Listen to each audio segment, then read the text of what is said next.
사무엘 이야기를 계속 하려고 합니다. 어떤 사람이 자기 이름이 마음에 들지 않아서 싫어했습니다.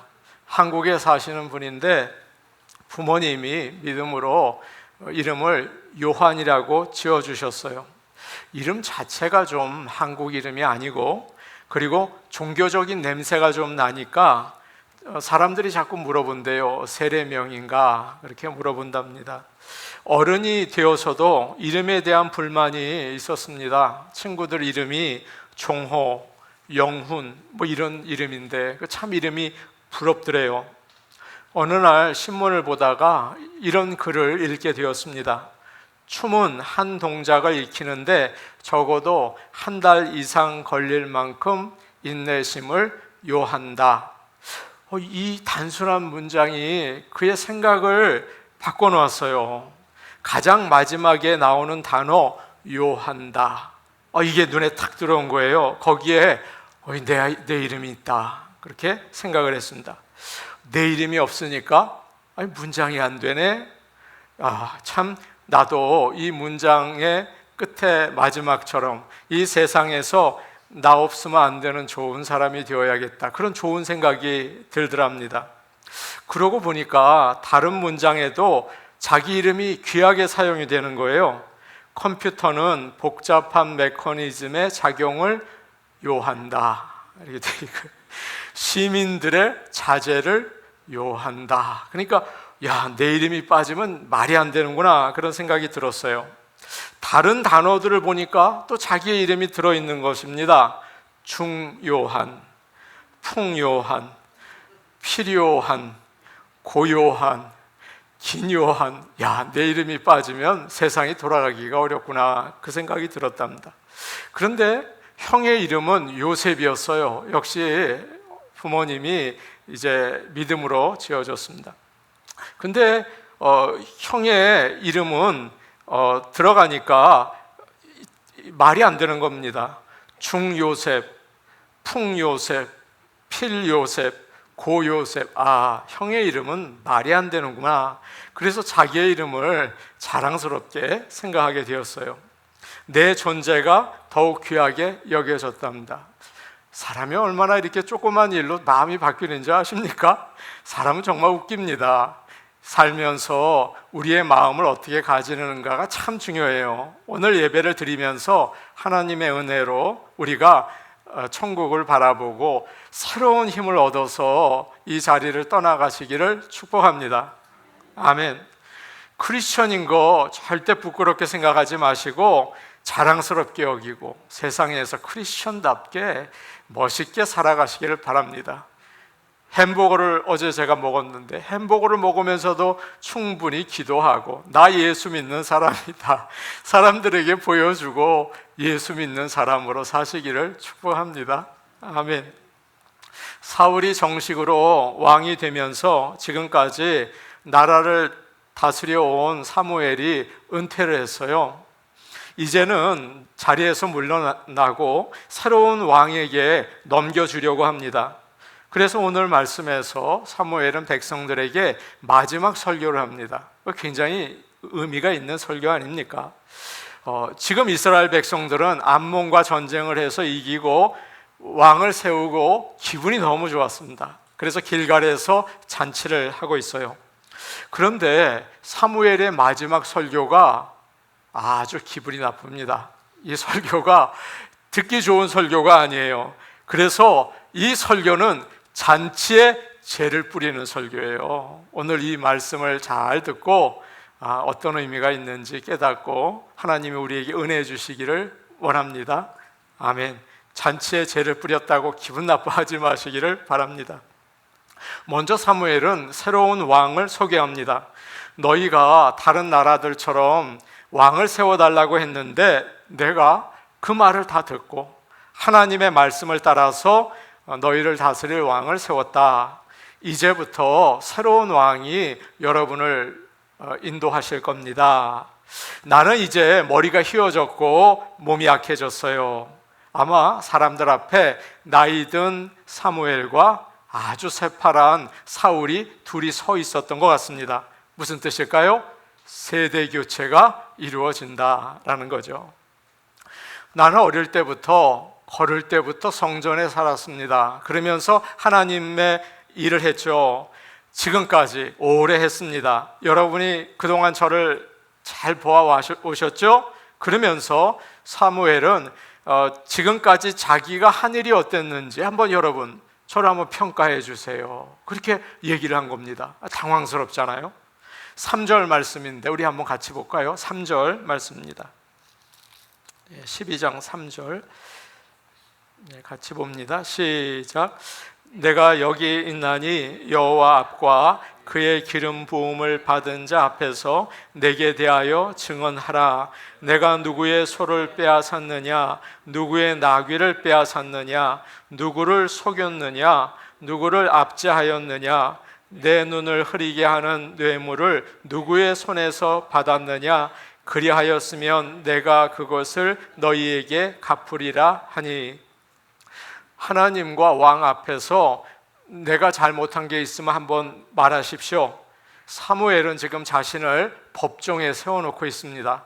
하나님과 왕은 재판장이고 백성들은 검사고 바로 사무엘은 피고예요. 내가 누구의 소나 나귀를 빼앗은 적이 있습니까? 제가 누구에게 갑질을 한 적이 있습니까?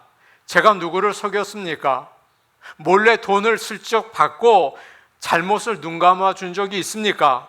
내가 그렇게 한 게 있으면 여러분 마음껏 얘기하십시오. 잘못했으면 이 자리에서 사과하고 제가 다 갚을게요 라고 이야기를 했습니다. 이런 잘못은 누구나 조금 힘을 가지거나 높은 자리에 오르면 하는 일 아닙니까? 조금 높아 보십시오. 고개가 뻣뻣해가지고 가난한 사람들에게 함부로 한다고요? 사람은 권력을 잡으면 변하는 존재들이에요. 자기도 모르는 사이에 이상하게 놉니다. 그런 말이 있지 않습니까? 권력은 부패한다. 절대 권력은 절대 부패한다. 그래서 사람들은 힘 있는 사람들을 잘 믿지 못해요. 좀 높은 자리에 있는 사람을 절대 잘 믿지 않습니다. 그리고 쉽게 비난하죠. 좀 뭐 있어 라고 생각을 합니다. 사무엘의 전임자였던 엘리와 그의 아들들이 있습니다. 다 선지자이며 사사였죠. 그런데 하나님의 일을 엉망으로 하고 도덕적으로 형편없이 산 거예요. 뭐 성전에 있는 여자와 함께 지내기도 하고 영엉망이었습니다. 사무엘도 하나님으로부터 절대 권력을 받았어요. 하나님을 대신해서 백성들에게 하나님의 말씀을 전했죠. 백성들을 대신해서 하나님 앞에 제사를 드렸죠. 그리고 사사로서 재판도 하고 그리고 나라를 다스리기도 했어요. 이 정도 되면 뭐 막강한 권력 아닙니까? 자기 마음대로 할 수 있고 또 사람들에게 함부로 할 수 있지 않았을까요? 사무엘은 그런 사람이었어요. 사람들 앞에서 내가 잘못한 것을 말해달라고 할 수 있는 분이 몇 분이나 계십니까? 여기 나오셔서 제 잘못한 거 한번 얘기해 주세요 이렇게 말할 수 있는 분이 과연 몇 분이나 됩니까? 털어서 먼지 안 나는 사람은 없다. 예, 그런 말이 있어요. 세상에서 부끄러움 없이 사는 사람 별로 없습니다. 예전에 수련회를 다녀와서 그리고 교회에서 어느 행사를 한 다음에 참가자들을 대상으로 평가회를 한 적이 있어요. 평가서를 나누어주고 여러분 좋은 점이 있으면 적고 나쁜 점이 있으면 적어보세요 라고 나눠주었습니다. 그런데 모든 일이 잘 됐거든요. 성도들이 막 은혜를 받았거든요. 야, 좋은 점을 많이 쓰겠구나 그런 생각을 했습니다. 그런데 평가서를 받았더니 아니에요. 뭐 형편없었다, 음식이 이게 뭐냐, 그냥 가득 썼어요. 제가 충격받았습니다. 온갖 불평과 비판이 가득 있는 걸 보면서 깜짝 놀란 적이 한두 번이 아니에요. 여러분, 사람들은 매의 눈으로 봅니다. 겉으로는 점잖은 것 같지만 저 뭐 잘못한 게 있나 이런 걸 아주 열심히 봐요. 한국에서 국회에서 하는 인사청문회를 봤습니다. 거기 나온 사람들은요 벌써 검사를 다 받아가지고 깨끗하다는 사람 골라 나온 거예요. 그런데 문제 없는 사람이 하나도 없더구만요. 재산 문제, 세금 문제, 자녀 문제, 병역 문제, 위장 전입 문제, 논문 표절 문제. 아니, 서울대 교수라는 분이 또 그래요. 남녀 문제, 종류도 많아요. 그래서 만신창이가 돼서 집에 갑니다. 국민들은 자기 자신은 돌아보지 않고 지도자가 청렴결백하기를 원해요. 자, 여러분 한번 얘기해 봅시다. 정치인이 누굽니까? 국민의 대표 아닙니까? 그래서 국민들을 다 모아놓은 것과 똑같아요. 정치인 수준이 우리 수준과 다르지 않아요. 우리 자신을 돌아보기를 원합니다. 아멘을 안 하시는군요. 정직하게, 올바르게, 또 정결하게 사시는 하나님 나라의 백성이, 저와 여러분이 다 될 수 있기를 간절히 원합니다. 아멘. 이스라엘 백성 중에 아무도 사무엘에 대해서 말한 사람이 없었어요. 그들은 이야기를 합니다. 당신은 우리를 속이지 않았습니다. 갑질을 한 적도 없습니다. 누구에게 빼앗은 적도 없습니다. 사무엘이 정말 깨끗하게 살았다는 거죠. 정말 사무엘 같은 지도자가 있으면 좋겠어요. 저와 여러분이 그렇게 되기를 원합니다. 하나님은 지도자뿐만 아니라 우리가 모두 이렇게 사무엘처럼 올바르고 정직하게 살기를 원해요. 여러분, 이것을 심각하게 생각하시고 정직하게 올바르게 살아나가서 하나님의 영광이 되기를 원합니다. 디모데후서 2장 20절과 21절에 이런 말씀이 있는데 우리 한번 보면 좋겠습니다. 디모데후서 2장 20절과 21절 말씀입니다. 우리 같이 볼게요. 시작. 큰 집에는 금그릇과 은그릇뿐 아니라 나무그릇과 질그릇도 있어 귀하게 쓰는 것도 있고 천하게 쓰는 것도 있나니 그러므로 누구든지 이런 것에서 자기를 깨끗하게 하면 귀히 쓰는 그릇이 되어 거룩하고 주인의 쓰심에 합당하며 모든 선한 일에 준비함이 되리라. 여러분과 저는 하나님을 믿습니다. 아멘. 그래서 하나님이 쓰시는 그릇들이에요. 여러분이 따로 쓰는 게 아니에요. 하나님이 쓰시는 그릇들이에요. 주인이 필요한데 딱 맞게 사용합니다. 어떤 그릇은 너무 고급이에요. 그래서 장식장에 이렇게 꽂아놓고 아주 귀한 손님이 오면 대접합니다. 또 전에 제가 가든 그로브에 있는 부엌에 쓰는 물건 파는 가게가 있더라고요. 아리랑 마켓 옆에. 그래서 저희 갔습니다. 거기 그릇이 많아요. 그래서 제가 밥그릇과 국그릇을 샀어요. 사기로 된 것인데 가만히 보니까 질그릇이죠. 예, 그거예요. 그래서 집에 와서 그거로 밥을 먹습니다. 또 오래전에 그라지 세일에 갔는데 나무로 된 둥그런 그릇이 있어요. 아, 이거는 국을 담으면 안 되겠다. 나무로 됐으니까 이거 어디에 쓰나, 과일을 깎아 먹어야 되나, 집에 와서 열쇠를 놓는 그릇으로 사용하고 있어요. 그릇은 주로 뭘 담기 때문에 어때야 됩니까? 더러우면 안 되죠. 아무리 금그릇이나 은그릇도 못 써요. 깨끗하게 이제 씻어야 합니다. 어떤 사람들을 보면 아주 똑똑합니다. 얼마나 샤프한지 몰라요. 대기업의 임원이래요. 똑똑해요. 그런데 마음에 욕심이 가득해요. 그러면 하나님이 사용하실 수 있을까요? 없을까요? 없어요. 사람들이 함께 일할 수 있을까요? 없을까요? 그건 못해요. 위에서 시키는 것만 하는 거죠. 아무리 천한 그릇이라고 하더라도 깨끗하면 언제나 사용할 수 있습니다. 어떤 사람은 참 부족해요. 우리도 알아요. 무능해요. 그러나 마음이 참 깨끗해요. 믿음이 있어요. 그러면 하나님께서 아주 귀하게 사용하십니다. 사랑하는 여러분, 성령님이 함께 하시면 하나님을 의식하며 살게 돼요. 이게 성령님이 함께 하시는 것인 것을 여러분 아시길 바랍니다. 그래서 스스로 깨끗하게 한다고요. 아, 이거 안 되지. 내가 지금 하나님이 보시니까 이거 못합니다 라고 하는 거예요. 그래서 우리 안에 있는 나쁜 생각과 욕심이 사라지는 거예요. 성령 충만해서 깨끗함을 받기를 축복합니다. 아멘. 우리는 사무엘과 같이 왕 같은 제사장이고 하나님의 자녀들이죠. 오늘 축복합니다. 거룩하게 사십시오. 정결하게 사십시오. 그래서 나이가 들든 젊든 가난하든 부하든 하나님이 귀하게 쓰실 수 있는 그릇들이 다 될 수 있기를 축복합니다. 아멘. 6절과 7절 말씀 우리 같이 보겠습니다. 6절, 7절 말씀입니다. 6절, 7절 말씀입니다. 6절, 7절 우리 같이 볼까요? 6절, 7절 그 다음 절인데요. 6절, 7절 성경 우리 같이 볼게요. 6절, 7절입니다. 디모데후서 말고 우리 그 사무엘상 12장 6절 7절 우리 같이 볼게요. 시작. 사무엘이 백성에게 이르되 모세와 아론을 세우시며 너희 조상들을 애굽 땅에서 인도하여 내신 이는 여호와이시니 그런즉 가만히 서 있으라. 여호와께서 너희와 너희 조상들에게 행하신 모든 공의로운 일에 대하여 내가 여호와 앞에서 너희와 담론하리라. 이제 사무엘은 이스라엘 백성들에게 하나님께서 그들을 어떻게 여기까지 인도하셨는지를 이야기하죠. 역사적인 사건을 하나하나 설명해 줍니다.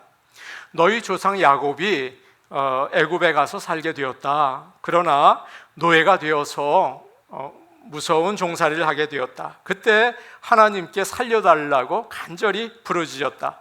하나님께서는 그 부르짖음을 들으시고 모세와 아론을 보내서 너희를 건져내셨다. 그런데 가나안 땅에 들어와서 안전하게 살다 보니까 마음이 해이해졌다. 미국에 와서 편안하게 살다 보니까 마음이 해이해졌다. 그래서 9절 말씀을 보니까 그들이 그들의 하나님 여호와를 잊은지라, 잊어버렸어요 라는 말이 나오죠. 하나님을 멀리하고 명품, 좋은 거, 재테크 그런 것에 섬기며 죄를 지었습니다. 그러자 하나님께서 그래 너희들 살고 싶은 대로 한번 살아라 그러면서 은혜의 보호막을 걷어버리셨어요. 하나님께서는 이스라엘을 다른 나라들의 손에 넘기셨습니다. 다른 나라들이 침략해온 것은 우연이 아니라 하나님의 징계였죠.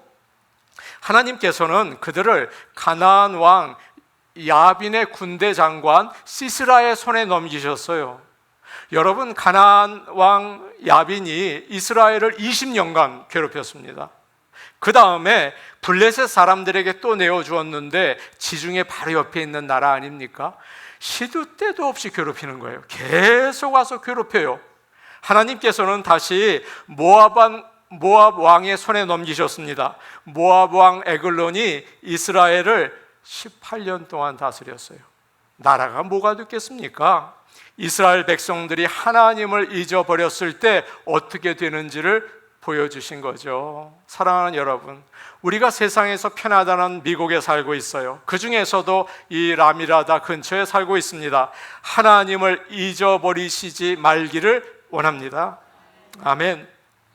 이제 이스라엘 백성들이 다시 여호와께 부르짖었습니다. 주님, 우리가 하나님을 잊어버리고 바알과 아스다롯을 섬기는 죄를 지었습니다. 우리를 원수의 손에서 구해주세요. 그러면 주님만 섬기겠습니다. 이런 기도를 했어요. 우리 하나님께서는 그 기도를 그대로 들으시고 구해주셨죠. 그래서 성경에 보니까 여룻바알, 누굽니까? 기드온의 별명. 그리고 또 베단, 성경엔 베단이라는 이름이 각주를 보니까 드보라와 싸운 바락이라고 되어 있고요. 그 다음에 입다, 사무엘 같은 사사들을 보내주셔서 둘러싸인 원수들로부터 이스라엘을 구해주셨어요. 참 감사하죠? 이스라엘 백성이라면 다 아는 이야기 아닙니까? 여러분도 다 아는 이야기 아니에요. 이쯤 되면 역사에서 반복되는 패턴을 알아야 하지 않겠습니까? 죄를 지으면 벌 받는다, 회개하면 구원해 주신다. 이 일이 계속 반복되는 거예요. 그렇기 때문에 무슨 일이 있어도, 아무리 좋은 게 있어도 하나님으로부터 돌아서지 마세요. 절대 돌아서지 마세요. 항상 하나님이 하신 일을 기억하고 하나님을 꼭 의지하시기를 바랍니다. 혹시 잊어버리실지 몰라요. 너무 좋은 게 있어가지고, 야, 좋은 게 있다. 그러나 여러분, 그래서 어려움이 오면 얼른, 그거 괜찮아요. 얼른 하나님 앞에 엎드려서 살려달라고 하세요. 우리 하나님은 그래도 받아주세요. 얼른 하나님 앞에 돌아오시기를 바랍니다. 그런데 이스라엘 백성들은 맹꽁이에요. 우리도 좀 그렇지만, 그래서 그게 잘 안 된 거예요. 얼마 전에 암몬이 나하스 왕과 함께 대군을 데리고 오지 않았습니까? 이스라엘 백성들은 또 잊어버렸어요, 하나님을. 그래서 이번에는 왕이신 하나님을 거절하고, 우리도 정말 암몬의 나하스 같은 왕을 주십시오. 우리도 중국의 시진핑 같은 왕을 주십시오. 그런 겁니다. 뛰어난 왕을 주세요라고 부탁을 했어요. 하나님께서 하도 원하니까 요구를 들어주셨지만 하나님의 뜻은 아니었죠. 사무엘이 말합니다. 여러분, 이제 여기에 여러분이 원하는 왕이 있습니다 라고 얘기를 해요. 무슨 뜻일까요? 이제는 돌이킬 수 없어요. 잘못했어요. 잘못한 결과가 있는 거죠. 하나님께서는 이제부터 너희들 이 왕과 함께 잘 살아보아라. 나는 더 이상 너희를 다스리지 않겠다. 이제 우리 사이는 끝이다. 그러셨을까요? 우리 하나님 그러지 않으십니다. 우리는 하나님의 자녀들이고 하나님의 백성들이에요. 아무리 잘못을 해도, 여러분 기억하십시오. 내가 아무리 잘못을 해도 거기서 끝나지 않아요. 이게 정말 신기한 겁니다. 아무리 잘못을 해도 거기서 끝나지 않아요. 하나님은 선하시기 때문에 회개하게 하시고 우리를 붙잡으십니다. 미국의 신학교 교수이며 목사님이셨던 체드 버드가 외도를 했습니다. 바람을 핀 거예요. 그러니까 이혼을 했습니다. 그리고 모든 사역을 내려놨어요. 목사가 바람을 피고 외도를 하면 그냥 뻔하죠. 뭐 다 끝난 거예요. 그는 할 일이 없어서 트럭 운전사를 했습니다. 그러면서 책을 썼어요. 어느 방탕한 사역자의 노트라는 책을 썼습니다. 거기에 이렇게 적고 있어요. 설교단을 붙들고 있는 게 익숙하던 내 손은 트레일러 운전대를 잡았다. 내 손은 기름과 윤활유로 얼룩졌다. 내 손가락에는 더 이상 결혼 반지가 없었다. 노동자의 작업복을 입고 머리에는 안전모를 쓰고 발에는 부츠를 신었다.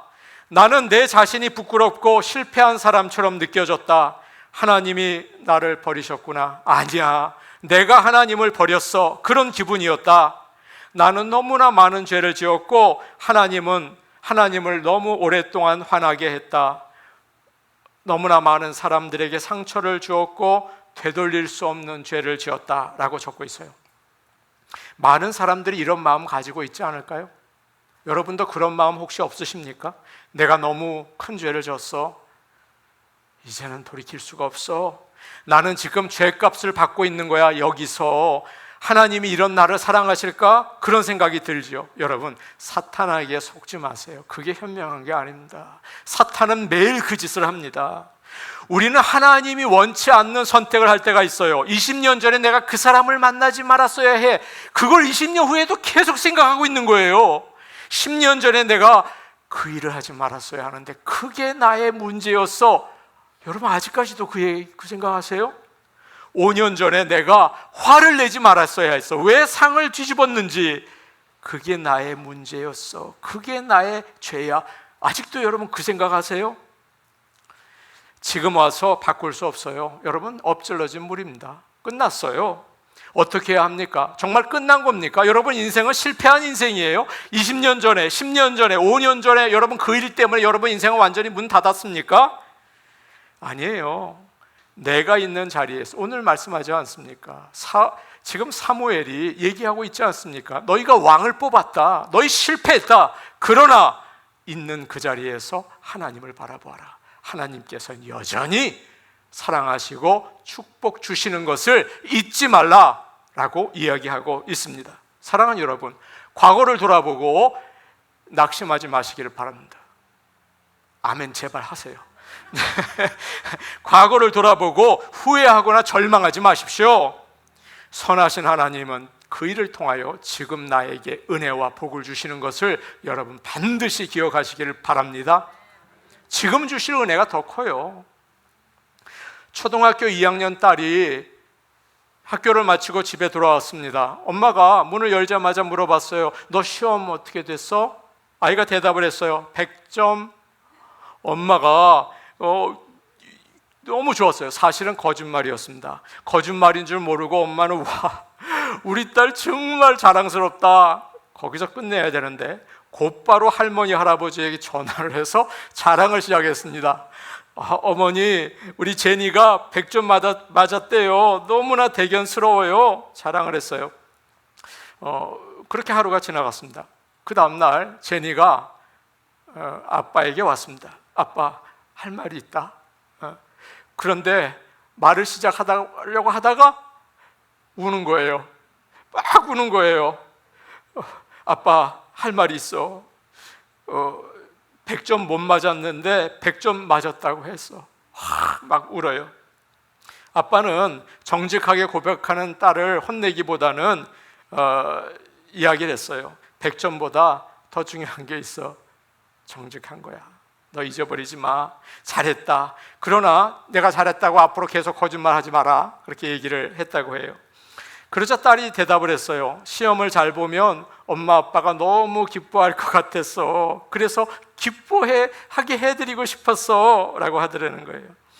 아빠는 엄마가 기뻐하고 또 할아버지 할머니가 자랑스럽게 생각했을 때 이 딸 아이가 얼마나 마음 아파했을까, 그것을 생각하면서 마음이 힘들었다고 해요. 그러나 잘못을 뉘우친 모습을 보고 자랑스럽게 생각했죠. 사랑하는 여러분, 우리가 많은 잘못을 했습니다. 그러나 바로 이 시간 우리는 다시 출발할 수 있어요. 이전보다 더욱 성숙한 모습으로 우리는 하나님의 은혜와 복을 받을 수 있습니다. 오늘 이 예배가 우리의 인생이 다시 시작하는 출발점이 되기를 간절히 축복합니다. 그래서 새롭게 우리의 남은 인생이 우리의 지나간 인생보다 더 소중하고 더 능력 있는 인생이 되기를 축복합니다. 아멘. 16절과 17절 말씀 우리 같이 보겠습니다. 16절, 17절 말씀입니다. 사무엘상 12장 16절, 17절입니다. 우리 같이 볼게요. 시작. 너희는 이제 가만히 서서 여호와께서 너희 목전에서 행하시는 이 큰 일을 보라. 오늘은 밀 베는 때가 아니냐. 내가 여호와께 아뢰리니 여호와께서 우레와 비를 보내사 너희가 왕을 구한 일 곧 여호와의 목전에서 범한 죄악이 큼을 너희에게 밝히 알게 하시리라. 사무엘이 마지막 설교를 할 때가 밀을 거두는 시간이었습니다. 이스라엘에서 밀을 거두는 때는 5, 6월이었어요. 그때는 비가 내리지 않는 건기입니다. 지금 사무엘은 이스라엘 백성들에게 내가 하나님께 기도를 해서 천둥과 비를 보내달라고 하겠다라고 하죠. 밀을 거두는 시기에 천둥과 비가 내리는 것은 한여름에 눈이 내리는 것과 같아요. 그런 일은 없어요. 하나님께서 지금 너희에게 있을 수 없는 일을 보여주겠다, 그런 뜻이죠. 그러면 너희가 왕을 달라고 한 것이 얼마나 큰 죄인지를 깨닫게 될 것이다 라고 이야기했습니다. 그리고 나서 사무엘이 기도를 했어요. 그러자 5, 6월에 천둥이 치고 비가 내리기 시작했죠. 이스라엘 백성들은 놀라서 하나님과 사무엘을 두려워하기 시작했다고 성경은 이야기하고 있습니다. 왜 갑자기 사무엘이 기도를 해서 하나님께서 기적을 행하게 했을까요? 여러분 궁금하지 않으세요? 아마도 이스라엘 백성들이 하나님과 사무엘을 별로 두려워하지 않은 것 같습니다. 입으로는 잘못했다고 말은 하는데 실제로는 돌아서지 않는 거예요. 자, 여러분에게 심각하게 한번 여쭤볼게요. 여러분 하나님 두려워하십니까? 이스라엘 백성들도 두려워합니다 라고 하는데 실제적으로는 두려워하지 않은 거죠. 이스라엘 백성들은 하나님에 대해서 잘 알고 있었습니다. 하나님은 모든 것을 하실 수 있는 능력 있는 분이시다. 하나님을 높이고 그의 말씀에 순종해야 한다. 다 알고 있었어요. 머리로는 아는데 정말 마음으로 그렇게 믿고 있었을까요? 그렇지 않은 것 같아요. 여기에 있는 우리도 마찬가지입니다. 예수님은 하나님의 아들이시다. 하나님은 우리를 사랑하신다. 우리도 서로 사랑해야 한다. 여러분 머리에 다 저장되어 계시죠? 다 알고 있으시죠? 그런데 그 지식이 가슴으로 내려와서 터치를 하고 내가 사는 것을 바꿔야 하는데 그러지 못하는 거예요. 아무 소용이 없는 것이죠. 세상을 사는데 아무 영향을 주지 못합니다.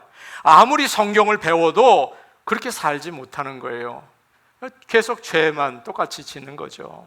사탄은 우리가 주일마다 예배드리면서 하나님에 대해서 많이 배우는 것을 좋아합니다. 많이 배워라. 그래, 오늘도 은혜 받고 와라. 그런데 머리로만 알고 있어라. 그렇게 얘기하는 거죠. 그래서 유명한 말이 있잖아요. 여러분 다 아시잖아요. 머리부터 심장까지가 세상에서 가장 긴 길이다. 머리로부터 가슴까지만 내려오면 지옥에 가지 않는다. 그런 말이 있지 않습니까? 그래서 꼭 필요한 게 있습니다. 바로 기적입니다. 기적이 없으면 회개 안 해요. 기적이 없으면 하나님 믿지 않아요. 말로만 믿는다 그러지 두려워하지 않거든요. 그래서 하나님께서는 이스라엘 백성에게 이야기를 한 다음에 뭐와 뭐를 내려줍니까? 천둥과 비를 내려주는 거예요. 기적이 필요한 거죠. 보통 성경에서 우레는 하나님의 진노를 나타내는 자연 현상이에요. 천둥이 치고 비가 오고 가뭄이 생길 때 너희 잘못하고 있다. 날씨가 요즘 왜 이렇게 더워요? 너희들 뭔가 잘못하고 있지 않는가? 하나님의 경고로 받아들일 수 있는 센스가 있기를 축복합니다. 애굽에 10개의 재앙을 내렸을 때 마음이 딱딱했던 바로가 하나님의 말씀을 듣기 시작했어요. 그냥 모세와 아론이 아무리 가서 이야기를 해도 안 들어요. 재앙이 10개쯤 떨어져야 듣게 되는 것입니다. 사람은 별 수 없습니다. 당장 농사에 지장이 되고 비가 많이 와서 농사가 망쳐지고 물질적인 손해가 와야 정신이 드는 거예요. 건강과 명예의 타격이 와야 의사 선생님이 며칠 못 삽니다. 그 정도 되어야 하나님이 두렵고 마음의 문을 열게 될 수가 있겠죠. 여러분 그래서 기적은 필요한 것입니다. 이스라엘 백성들은 천둥과 비를 보고 진짜 무서웠어요. 여기서 진짜 회개가 나오는 거죠. 18절 말씀인데 마지막으로 우리 보고 마칠게요. 18절 말씀입니다. 같이 볼게요. 자, 18절 말씀입니다. 시작. 이에 사무엘이 여호와께 아뢰매 여호와께서 그날에 우레와 비를 보내시니 모든 백성이 여호와와 사무엘을 크게 두려워하니라. 그래서 우리를 위해서 기도해 주세요.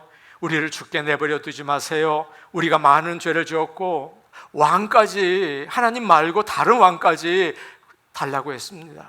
이렇게 진실로 회개하게 되죠. 이스라엘 백성의 마음은 너무 딱딱했습니다. 여러분과 저의 마음이 혹시 그렇지는 않습니까? 그래서 하나님은 그 마음을 부수기 위해서 천둥을 치고 비를 내리세요. 그렇기 때문에 우리의 마음이 딱딱하다는 것은 굉장히 위험한 일입니다. 하나님께서 우리를 사랑하신다면 분명하게 그 마음을 깨뜨리시기 때문이에요. 무슨 말씀인지 아시겠죠? 그런 심판의 기적을 볼 때까지 기다리지 마시고 미리 하나님의 말씀을 믿고 받아들일 수 있기를 원합니다. 성령께서 진짜로 천둥과 비가 내리기 이전에 성령께서 우리에게 은혜의 단비를 주시고 또 불같은 은혜를 허락하셔서 우리가 하나님의 말씀을 두려워하고 그 말씀대로 살아갈 수 있기를 간절히 원합니다. 그래서 우리가 이 자리에서 새로운 출발하기를 원해요. 과거에 우리가 있었던 그 부끄러운 것들을 잊어버리고 또 우리에게 있었던 딱딱한 마음을 부숴버리고 이 자리에서, 이 예배에서 나의 인생을 하나님과 함께 새롭게 출발하는 복된 주일이 되기를 간절히 원합니다. 아멘. 우리 같이 기도하겠습니다. 오늘 오신 하나님 아버지, 우리가 하나님을 섬긴다고 하면서 올바르지 못하고 정결하지 못하게 삽니다. 하나님을 두려워하지 않고 성령께서 우리에게 조명해 주시는 것대로 살지 못할 때가 많이 있습니다. 하나님 아버지, 이 시간 우리의 눈을 열어주시고 우리가 참으로 하나님을 두려워하고 주의 말씀을 따라 살 수 있도록 도와주시옵소서. 새로운 인생, 과거에 얽매이지 않는 새로운 회개로 출발할 수 있게 도와주옵소서. 예수님의 이름으로 기도하옵나이다. 아멘.